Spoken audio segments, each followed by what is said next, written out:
비가 오는데 오시는 길 많이 힘드셨을 텐데 또 하지만 그럼에도 불구하고 오늘 기도의 자리에 큰 은혜가 있을 줄 믿습니다. 우리가 계속해서 그 기드온 사사를 보고 있고요. 오늘은 기드온의 아들 아비멜렉의 그 마지막 모습에 대해서 좀 보려고 합니다. 성경에서 3대 이야기가 흔치 않다 그랬죠. 아브라함 이후에 이 3대 이야기가 자세하게 기록된 것은 이 기드온 이 가정의 이야기일 것입니다. 기드온 3대 이야기를 보면서 저는 사실 그 옛날 소설이었던 것 같은데 그 염상석 그 작가가 썼던 학교 다니면서 읽었던 그 책이 기억이 났어요. 그 1930년대를 그 배경으로 한 소설이었고 아버지가 계셨겠죠.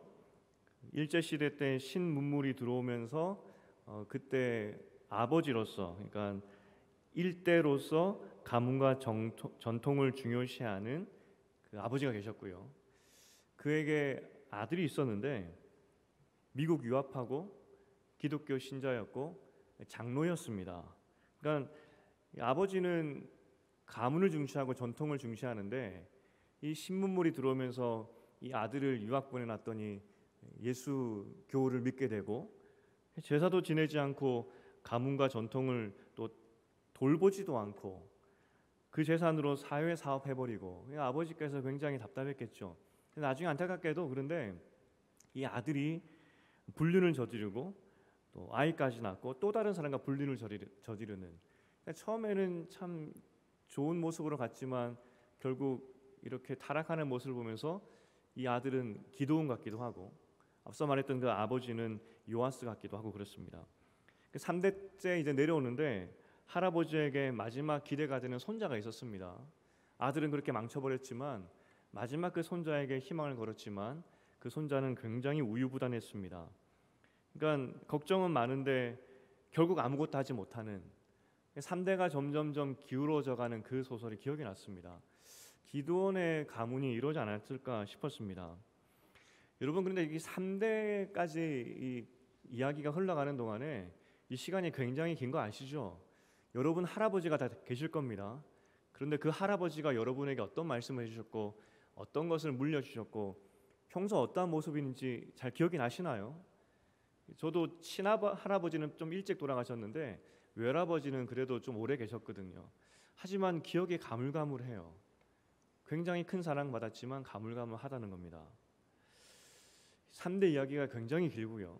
그럼 성경에서 이 3대 이야기를 굳이 이야기하는 이유가 무엇일까? 특별히 아비멜렉은 사사도 아닙니다. 사사기에서 주인공이 되면 안 되죠. 그런데 사사도 아닌 사람이 이 3대의 주인공이 되어서 또 이야기가 기록되고 있다. 도대체 무슨 교훈을 주기 위함일까? 우리는 좀 관심 있게 좀 지켜봐야 된다는 겁니다. 9장 1절에서 오늘 전체 9장이 그 아비멜렉에 대한 이야기인데 그 아비멜렉을 소개할 때 여룻바알의 아들 아비멜렉이다 그렇게 이야기를 합니다. 그러니까 사사의 아들이었다는 것이죠. 바알과 더불어 싸우게 하는 그 이름을 가졌던 그 사사의 아들이었다 이야기를 합니다.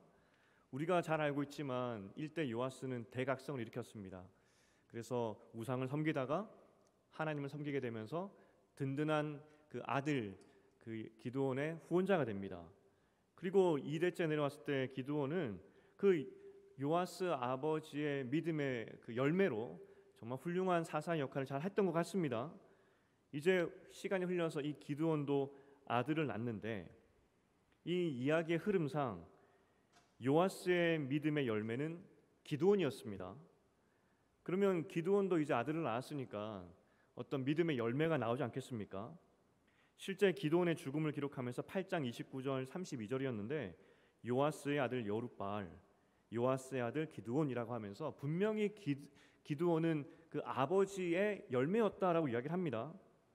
또 아비멜렉 이야기를 시작하면서 여룻바알의 아들 아비멜렉이다 이야기하면서 이 아비멜렉은 그 기드온의 열매다라고 이야기를 하고 있는 것입니다.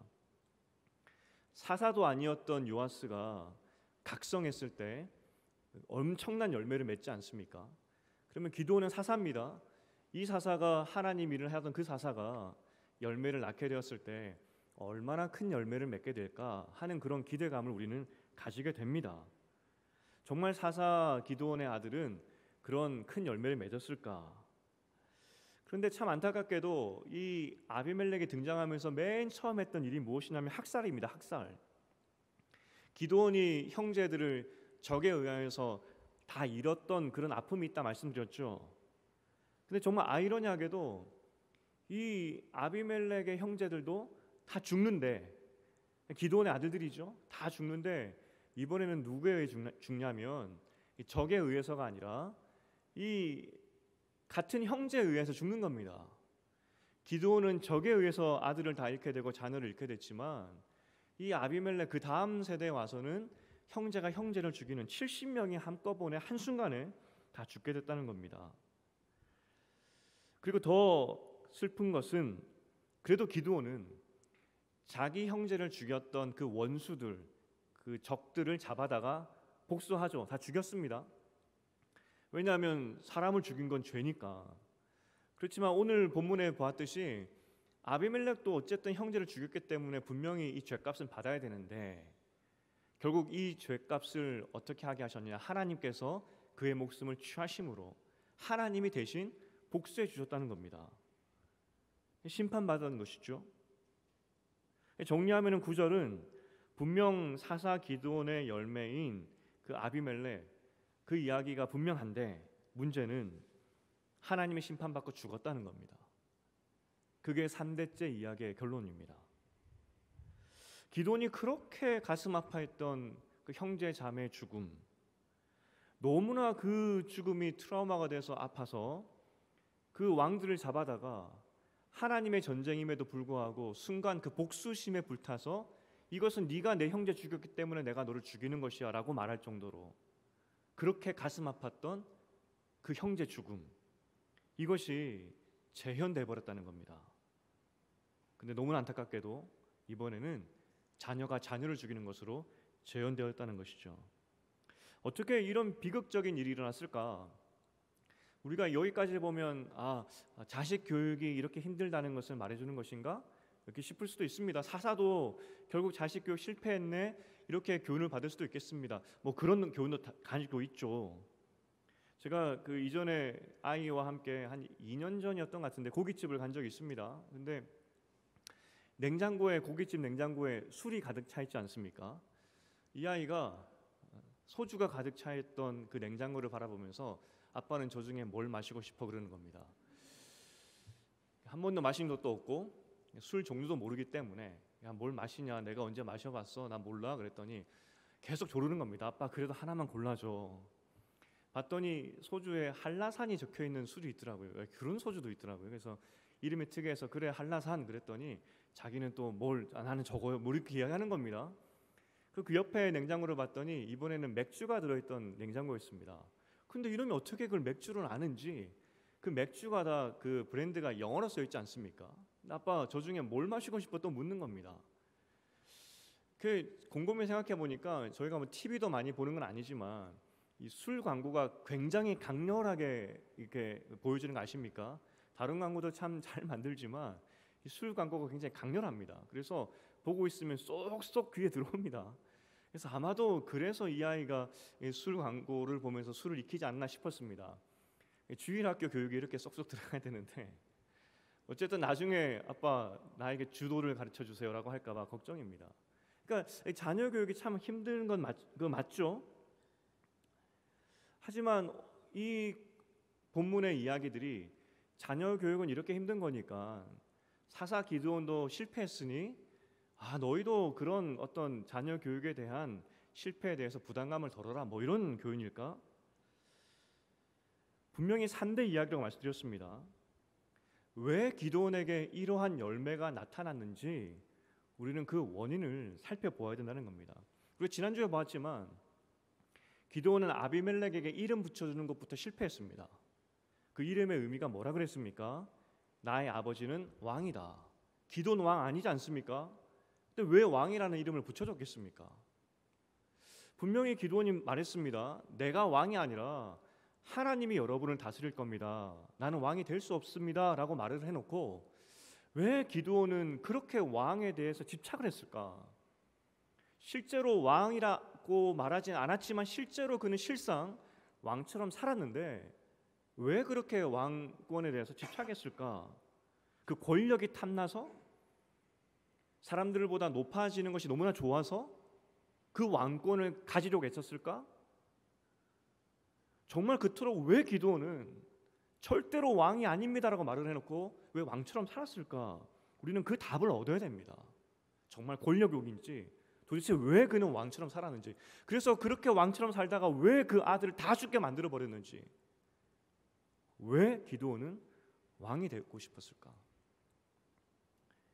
언어의 온도라는 그 책이 있었습니다. 거기에 그 에피소드가 참 마음에 와닿는 에피소드가 있었는데, 그 할머니와 그 손자가 지하철에서 나눴던 그 대화의 내용이었습니다. 할머니가 손자의 이마에 이렇게 손을 얹더니 아직 열이 있네, 저녁 먹고 약 먹자 그러시더래요. 그때 손자가 하는 말이, 네, 그런데 할머니 어떻게 내가 아픈 걸 그렇게 잘 알아요? 라고 물었다고 합니다. 그러면 손자가 할머니에게 어떻게 내가 아픈지 알았어요? 어떻게 그렇게 잘 알아요? 라고 하면 우리가 흔히 기대하는 답은 뭐 나이가 들면 자연스럽게 아는 것이지, 혹은 할머니는 다 알아, 그렇게 답을 하지 않습니까? 저자도 그렇게 예상을 했대요. 그런데 그때 할머니께서 하신 말씀이, 그게 말이지 아픈 사람을 알아보는 건 더 아픈 사람이란다, 그렇게 대답하셨대요. 그러니까 내가 아파 보니까, 내가 건강이나 육체에 대해서 어려움을 당해 보니까 아픈 사람에 대해서 더 이해하게 되고 더 잘 알게 되었다, 그런 의미가 되겠죠. 저자의 해석은 상처를 겪어본 사람은 안다, 그 상처의 깊이와 넓이와 끔찍함을. 맞는 해석 같지 않습니까? 작은 감기도 그렇듯이 상처를 또 고통을 당해본 사람만이 고통 중의 사람을 알아보고 위로할 수 있다는 그런 어떤 인생의 진리 아니겠습니까? 기드온이 사사가 되었습니다. 한 가지 걸리는 것이 있었습니다. 기드온이 살면서, 그리고 모든 것이 다 평화롭게 되었지만 마음 가운데 딱 하나 걸리는 것이 있었습니다. 우리가 앞서 보았지만 기드온이 적군을 잡아다 놓고 그가 분노했던 사건을 우리는 다시 기억해야 됩니다. 일생일대 다시는 일어나지 말아야 될 사건이 그의 인생 가운데 무엇이었냐면 적군에게 짓밟히는 것이었습니다. 이미 이스라엘 빼고는 다른 나라들은 다 왕을 가지고 있었습니다. 여러분, 지파별로 있었을 때 과연 얼마나 결속력이 있고 얼마나 크게 어떤 그 적에 대해서 방어할 수 있고 공격할 수 있고 그런 힘이 있겠습니까? 한 사람 리더십이 있으면 그 훌륭한 리더십 앞에 사람들은 모이게 되어 있고 그때 강력한 힘을 발휘하는 거 아니겠습니까? 이스라엘은 그걸 봤습니다. 지금 이스라엘 백성들이 왜 압제를 당하느냐? 그들에게는 왕이 없었기 때문입니다. 만약에 왕이 있었다면 적군이 쳐들어오면 방어했겠죠. 일사불란하게 움직여서 지금 전쟁할 때라고. 만약 그 왕들 중에서 훌륭한 왕이 있었다면, 성군이 있었다면 다른 나라들을 오히려 압제할 수도 있었습니다. 하지만 이스라엘에 왕이 없었습니다. 그렇기 때문에 매번 당했다는 겁니다. 매번 당하다 보니까 형제 자매를 잃는 그런 트라우마 같은 그런 안타까운 고통이 기드온에게 있었다는 것이죠. 아마 기드온뿐만 아니라 이스라엘 모든 사람들 마음 가운데 속마음은 왕이 있었으면 좋겠다. 다른 나라들은 다 왕이 있는데 왜 우리나라는 왕이 없는가? 그러니까 기드온에게 쫓아오는 거 아니겠습니까? 금기구리 다 던져주면서 우리에게 왕을 되어달라고, 우리의 왕이 되어달라고 부탁하는 거 아니겠습니까? 실제 아비멜렉에게도 사람들이 다 쫓아옵니다. 아비멜렉이 내가 당신들의 왕이 되어서 다스려 주겠습니다라고 했더니 사람들 반응이 무엇이냐면 그 은 70개를 가지고 와서 그에게 주면서 우리를 다스려 달라고 했던 것이 이스라엘 마음입니다. 왕을 구하는 마음은 기드온뿐만 아니라 온 이스라엘 백성 가운데 마음 가운데 있는 소원이었습니다. 왕만 있으면 좋겠다고. 기드온도 마찬가지였고요. 참 안타까운 것은 아비멜렉이 이제 그 기드온을 대신해서 왕처럼 살았는데 3년이 지납니다. 3년 동안 아비멜렉의 왕처럼 살았습니다. 3년이 지나고 나서 가알이라는 사람이 나와서 이야기합니다. 내가 아비멜렉보다 당신들을 더 잘 다스릴 수가 있습니다. 내가 당신들을 더 잘 지켜주겠습니다라고 했더니 백성이 어떻게 하는지 아십니까? 3년 동안 아비멜렉을 왕을 섬겼는데 배신해 버립니다. 왜 그런지 아십니까? 그 가알이 자신들을 더 잘 지켜줄 것이라고 생각했기 때문입니다. 사실 이스라엘 백성들 마음 가운데 관통하고 있는 한 가지 주제가 무엇이냐면 안전입니다. 그 안전을 지켜줄 수 있는 그 왕만 있으면 좋겠다. 아비멜렉이 왕으로 살았을 때 모든 사람들이 처음에는 그를 높여 세웠지만 결국 아비멜렉이 쓸모없다 생각되었을 때 버렸던 것이 이스라엘 백성들의 모습이라는 겁니다. 아비멜렉이 힘 있다고 생각했을 때 자신들의 금을 은을 던져서라도 우리에게 왕이 되어 주십시오라고 했던 사람들이 3년이 지나자 아비멜렉보다 더 강한 가알이 나타나자 가알에게 붙어버렸던 것이 이스라엘 백성들의 모습이라는 겁니다. 왜 기드온이 그토록 왕을 집착했을까? 이것은 안전의 문제였습니다. 그리고 기드온뿐만 아니라 온 이스라엘 백성들의 고민이었습니다. 누가 우리를 지켜줄 것인가? 사실 성경은 분명히 이야기합니다. 이스라엘 백성을 지켜주는 사람은 누구죠? 하나님입니다. 이스라엘 백성의 왕은 누구십니까? 하나님입니다. 하나님이 지켜주시는 분이시지만 이스라엘 백성이 하나님 버리고 안전에 대한 두려움 때문에 그 이후로 사람을 찾기 시작했다는 것입니다. 결국 기드온은 그 안전에 대한 욕구 때문에 왕처럼 살았고 우리 아들 때에는 다시는 이 안전의 위협을 받아서 다른 나라의 압제를 당하여서 형제 자매가 죽는 일이 없었으면 좋겠다는 바람으로 그렇게 나라를 세워갔지만 결국 그것 때문에 자기 아들들이 다 죽고 아비멜렉이 죽게 됩니다. 하나님이 지켜주셔야 되는 것인데 스스로 그 안전을 책임지려 하다가 다 잃게 되었다는 겁니다. 이 시대의 화두는 무엇일까요? 그 당시의 화두는 안전이었고 왕이었다고 한다면, 그래서 스스로 하나님의 자리에 섰다고 한다면 이 시대의 우리의 욕구는 무엇일까? 신약 성경에서 잘 말해주고 있는 것 같습니다. 예수님께서 말씀하셨죠. 무엇을 먹을까 무엇을 입을까 염려하지 말라. 그것은 이방인들이 하는 고민이다 이야기합니다. 이방인이 누구죠? 예수 안 믿는 사람입니다. 하나님 모르는 사람. 우리 여러분 이방인 아니잖아요. 그러면 그죠? 여러분은 이방인 아닙니다. 이방인 아닌 사람이 고민하는 것이 무엇이냐면 무엇을 먹을까 입을까를 염려하고 있습니다. 이방인들이 지금도 얼마나 무엇을 먹을까 입을까 이것을 위하여서 열심히 노력하시는지 아십니까? 제가 한 다큐멘터리를 본 적이 있는데 스리랑카의 2243m, 우리 한라산이 1900m 정도 된다고 하니까 그 산보다 더 높은 산이 있다고 합니다. 그 높은 산 꼭대기에는 부처의 발자국이 있다고 합니다. 사람들이 그 부처 발자국을 보러, 그리고 그 부처의 발자국 앞에서 복을 빌러 그 높은 산을 오르고 있는 겁니다.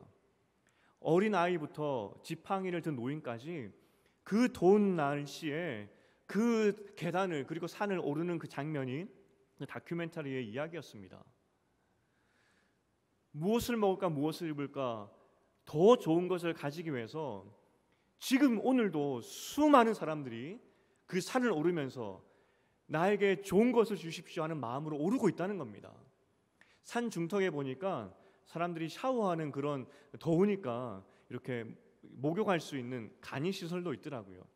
저는 처음에 더우니까 이렇게 물을 뿌리는구나 싶었는데 거기 잠깐 머물면서 마음을 정결하기 위해서, 단지 그냥 더위를 식히려고 그렇게 하는 것이 아니라 올라가면서 혹시 내 몸이 더워졌을까 봐 부처를 만나기 전에 정결하게 하기 위해서 씻는 그런 장면도 나오더라는 겁니다. 지금도 예수 안 믿는 이방인들은 무엇을 먹을까 무엇을 입을까 최선을 다해서 노력하고 있습니다. 이것이 구약시대에 어떻게 하면 안전으로부터 우리를 지켜줄까 했던 그 고민이 구약시대 고민이라면 지금 이 시대 고민은 어떻게 하면 더 잘 먹고 잘 입고 살까가 이방인들의 고민입니다. 하지만 하나님께서 분명하게 말씀하셨습니다. 구약에는 하나님의 나라의 왕은 하나님이다라고 말씀하셨듯이 지금 우리가 먹고 살기 위해 살 인생이 아니라 우리는 이미 하나님의 나라 백성이기 때문에 먹고 사는 것이 이미 해결되었다라고 우리에게 선언해 주고 있는 것입니다. 마태복음 6장 8절 9절을 우리 함께 읽어보겠습니다. 마태복음 6장 8절 9절 10절인데 함께 읽어보겠습니다. 시작. 그러므로 그들을 본받지 말라. 구하기 전에 너희에게 있어야 할 것을 하나님 너희 아버지께서 아시느니라. 그러므로 너희는 이렇게 기도하라. 하늘에 계신 우리 아버지여, 이름이 거룩히 여김을 받으시오며 그 다음 나라가 임하옵시며 뜻이 하늘에서 이루어진 것 같이 땅에서도 이루어지이다. 여기까지입니다. 이방 사람들은 그들을 먹여줄 수 있는 왕이 없습니다. 그러니까 무엇을 입을까 무엇을 마실까 염려하는 것이 맞습니다. 왜냐하면 이 땅에 그 누구도 그들의 먹고 사는 문제에 대해서 관심 가지고 해결해 줄 사람이 없기 때문입니다. 그런데 아까 우리 권사님 기도하셨지만 이미 우리는 하나님의 나라가 임하여서 하나님 백성이 되었고 하나님께서 여러분의 먹을 것을 책임져 주시는 왕이 되셨습니다. 신분적으로 완전히 바뀌었다는 겁니다. 그렇기 때문에 무엇을 먹을까 입을까를 염려하는 것은 이방인들이나 하는 고민이지 우리가 하는 고민이 아니라는 겁니다. 이미 여러분 삶 가운데는 하나님의 나라가 임했고 하나님의 통치가 시작되었다라는 것이 성경의 선언입니다. 그럼에도 불구하고 여러분들이 만약 무엇을 입을까 무엇을 먹을까 염려하고 있다면 기도원과 똑같이 살고 있는 것입니다. 이미 임한 하나님의 나라를 보지 못하고 여전히 먹고 사는 것을 쫓아가고 있다면 기도원의 실패와 똑같은 길을 걸어가고 있다는 것입니다. 성경의 핵심 이야기는 하나님이 왕이고 그 나라가 이미 우리 가운데 임했다는 겁니다. 누가복음에 보면은 17장 20절 21절입니다. 누가복음 17장 20절 21절 우리 함께 읽어보겠습니다. 시작. 하나님의 나라는 볼 수 있게 임하는 것이 아니요 또 여기 있다 저기 있다고도 못하리니 하나님의 나라는 너희 안에 있느니라. 여기까지입니다. 여러분 마음컨대 제가 하나님의 나라가 이미 임했다고 이야기를 하니까 어디 있습니까? 라는 질문이 들 겁니다. 실제 누가복음의 가장 큰 주제가 하나님의 나라가 어디 있을까입니다. 예수님께서 그것을 17장에 이르러서 한 단어로 한 문장으로 정의하십니다. 이미 임했다고. 이미 임했다고. 이방인들은 무엇을 먹을까 입을까 찾아 헤맵니다. 왕이 없기 때문에. 우리는 그렇지 않아도 됩니다. 왜냐하면 이미 우리 가운데 왕이 있기 때문에. 하지만 그럼에도 불구하고 무엇을 입을까 먹을까를 염려하고 있다면 우리는 기드온의 트라우마에 빠져 있는 그 모습과 똑같다는 겁니다. 그렇게 살았던 기드온의 삶의 열매는 다 잃어버리는 것이었습니다. 왕처럼 살면 내 아들을 왕처럼 만들어 놓으면 그러면 잘 살 줄 알고 그렇게 살아보았는데 결국 왕으로 살아봤고 왕 만들어 놨더니 다 죽는 것입니다. 그게 기드온의 열매입니다. 왕이 되게 만들어도 스스로 한 목숨 지키지 못하는 것이 아비멜렉의 삶이었다는 겁니다. 우리가 구약의 마른 뼈 환상을 잘 알고 있습니다. 마른 뼈가 군대처럼 일어나는 것을 여러분 봤을 겁니다. 거기에는 정말 아무것도 없었습니다. 소망도 없고 희망도 없고 생기조차도 없는 그런 죽음의 땅이었습니다. 거기엔 기댈 것이 아무것도 없었습니다. 하지만 그때 하나님의 영이 임할 때 거기에는 생명이 깃들게 됩니다. 하나님의 영이 임할 때 여러분의 삶에는 이미 하나님의 영이 함께 계신 줄 믿습니다. 그렇기 때문에 아무것도 아닌 삶이 아닙니다. 이미 완전한 하나님의 나라가 여러분 삶에 임했고 여러분의 삶에 하나님이 계시기 때문에 여러분은 먹고 살기 위해서 고민할 따위의 사람이 아니라는 겁니다.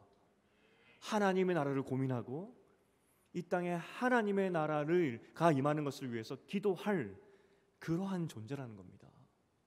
만약 우리가 이것을 놓쳐버리고 기드온처럼 무엇을 먹을까 입을까 염려하기 시작한다면 우리의 삶의 열매는 아무것도 없다는 겁니다.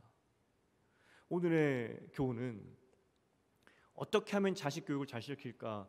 그게 아닙니다. 너의 주인이 누구이고 정말 하나님의 나라가 임했다는 것을 믿으며 살고 있느냐, 그걸 물어보고 있다는 겁니다. 이제 말씀을 맺겠습니다. 코로나 이후에 우리가 신앙이 많이 흔들렸다 이야기도 많이 하고 또 많이 회복되는 그런 모습들도 보게 됩니다. 마음 가운데 우리가 코로나를 지나면서 그래도 하나님께서 귀한 한 가지 사실을 알려주셨던 것이 본질로의 회복, 이런 걸 많이 들어보셨을 것입니다. 본질로 돌아가자, 본질로 돌아가자. 그런데 그 본질이 무엇일까? 예배가 될 수도 있고 소그룹이 될 수도 있습니다. 하지만 다시 한번 성경의 핵심 이야기에서 그 본질이 무엇일까 우리는 고민해 봐야 됩니다. 성경이 말하는 본질은 이미 하나님 나라가 너희 가운데 있다는 겁니다. 분명히 우리는 나그네 인생을 살고 있는 사람들입니다. 여기가 본향이 아닙니다. 그런데 하나님께서 우리를 나그네로 불러놓고 죽도록 고생해보라고 우리를 그렇게 부르신 것이 아닙니다. 하나님의 나라의 기쁨을 살라고 우리를 부르신 것입니다. 저 천국에서 천국의 기쁨을 맛보는 것이 아니라 지금 이 땅에서 천국의 기쁨을 맛보라고 우리를 부르신 것입니다. 이미 하나님의 나라는 임했고요, 절대로 망하지 않는 하나님의 나라가 여러분 것이고요, 그 왕 되신 하나님이 여러분을 지키시고 보호하시고 계신다는 겁니다. 그렇기 때문에 세상 사람들은 지금도 저 산을 올라가면서 나에게 먹을 것 주십시오라고 빌면서 올라가는 그런 인생을 살고 있는 사람들이 있는 반면에 우리는 그렇게 살면 안 된다는 겁니다. 이미 하나님이 우리 가운데 임하시기 때문에, 먹고 마시고 입히시기 때문에 그런 것 따위를 고민하며 살지 않아야 된다는 겁니다. 확실한 것은 하나님께 우리가 기도할 때, 먹고 마시고 입는 것을 기도할 때 그 기도 응답이 제일 느린 것 같습니다. 그 기도 응답이. 하지만 하나님의 나라, 이미 임했다고 하는 그 하나님의 나라 내 삶 가운데 보여지게 하시고 하나님의 나라가 임한 그 천국의 기쁨을 내가 맛볼 수 있도록 도와주시옵소서. 그 기도 제목이 제일 빠른 것 같습니다. 응답이. 오늘 이 밤에 이 기도 제목 가지고 기도했으면 좋겠습니다. 하나님께서 믿는 자에게 약속하셨던 이미 하나님의 나라가 임했다는 그 의미, 그 약속, 그 천국의 기쁨, 오늘 이 밤에 나에게 맛보아 알도록 도와주시옵소서. 그래서 더 이상 산에 올라가면서 무엇을 먹을까 입을까 비는 그런 인생이 아니라 이미 임한 천국의 기쁨을 맛보는 내가 될 수 있도록 도와주시옵소서. 우리 이 말씀을 생각하시면서 우리 보라 너희는 두려워 말고 이 찬양을 고백했으면 좋겠습니다. 하나님께서 계속 믿는 우리에게 말씀하시는 것이 있습니다. 두려워하지 말라고, 두려워하지 말라고. 세상 사람들은 다 두려워하는데 너희는 두려워하지 말라고. 왜냐하면 내가 왕이기 때문에. 오늘 이 시간 하나님 나에게 두려움 걷어주시고 그 천국의 기쁨을 맛볼 수 있도록 도와주시옵소서. 함께 찬양으로 고백하겠습니다.